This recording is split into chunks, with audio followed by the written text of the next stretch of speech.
Joining me now, the 11th overall selection in the 2022 NHL Draft, the Arizona Coyotes went back to the WHL in the first round, taking Conor Geekie of the Winnipeg ICE. Conor, first of all, congratulations on being selected in the first round by Arizona. And I'll ask you, first of all, take me back to that Thursday night in Montreal, draft night, and just the moment of hearing your name called, walking across that stage, and putting on the Coyotes sweater for the first time.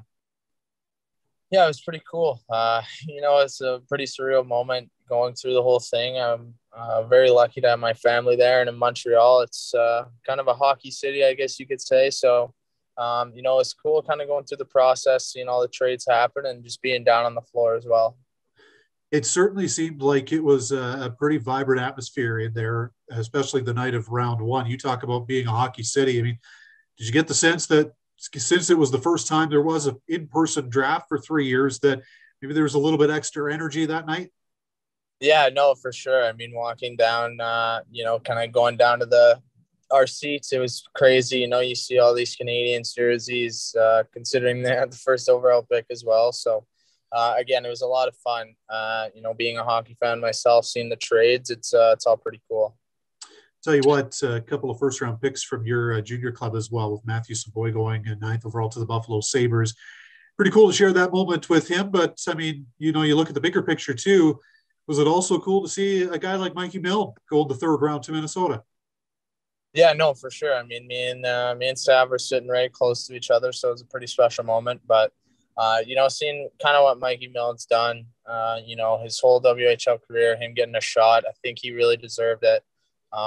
He's one of I was lucky enough to play with him quite a bit this year, and very lucky to do that. And, me and Sav have kind of been through a lot this year. So it's been all pretty surreal and pretty cool. What do you think were some of the keys for yourself personally to your success with the Ice this past season? Yeah, again, I think, you look how good our team was, right? With all the things we had going on, we were top of I think Canada for a long time there. So, again, a lot of team success, a lot of fun there. But, to be a good player, you need a good team, right? So, all my numbers contribute to them and, how we worked. And I think for the most part, we just had a really successful year. Tell you what, when you look at it from a WHL standpoint, it was a pretty exciting first round with 6 guys selected. You are one of several now, as we speak right now, who have put pen to paper on an entry-level deal too, signing with Arizona, with the jersey and everything down there with Bill Armstrong. Divvy, tell me about that process, and just knowing that the Coyotes have kind of invested in your future too. What was it like to put pen to paper on that contract? Yeah, it was, I guess you could say a sigh of relief. You like doing everything, all the lead up to it, but when it's finally over, you're pretty thankful for going through it. Don't get me wrong, but when you get to finally say you've done it, and now the real work begins, right? So it's kind of a start in a new chapter, and again, it's similar to the WHL draft when you sign and stuff like that. It's start of a new chapter, and it's ready to get things going. Now, have your parents talked about the potential for a Western Conference clash here between the Coyotes and the Seattle Kraken? Of course, with your brother being part of the Kraken organization, has that conversation come up at all? And how cool is it to have a brother who's kind of gone through this process ahead of you to kind of show you the ropes and kind of lean on maybe for advice or for guidance or that kind of thing? Yeah, I think Morgan and Noah obviously have been there every step of the way. They've been a huge part of kind of who I am and my success.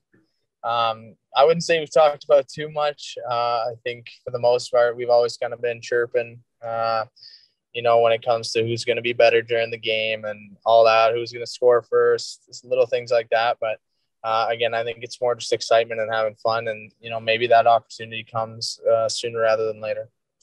Lastly, as you look ahead to the fall, Conor, I mean, how excited are you to get the chance to participate in an NHL training camp in September, or potentially even beyond here once the new season gets underway? Yeah, I think it'll be all really cool. I think with Arizona and the setup, it's very similar to Winnipeg. The rebuild kind of thing, getting into it. So I'm super excited to be a part of it and just kind of taking it all one step at a time.